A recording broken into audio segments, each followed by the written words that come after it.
Matagumpay na isagawa ang nationwide simultaneous earthquake drill sa Isabela nitong March 13, 2024. Isinagawa ang drill sa panlalawigang Kapitolyo kung saan aktibong nakilahok ang mga kawani at bisita.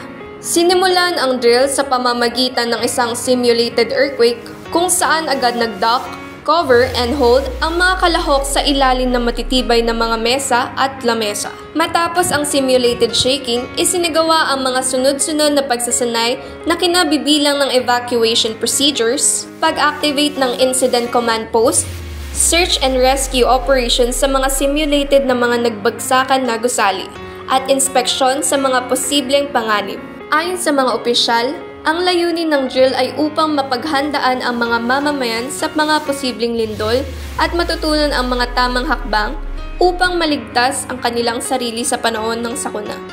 Naging maayos ang takbo ng drill na nagpapakita ng kahandaan ng mga residente at kawani ng lalawigan ng Isabela. Sa kabuuan, ang NSED sa Isabela ay isang matagumpay na pagsasanay na nagpapatunay sa kahalagahan ng paghahanda para sa mga sakuna.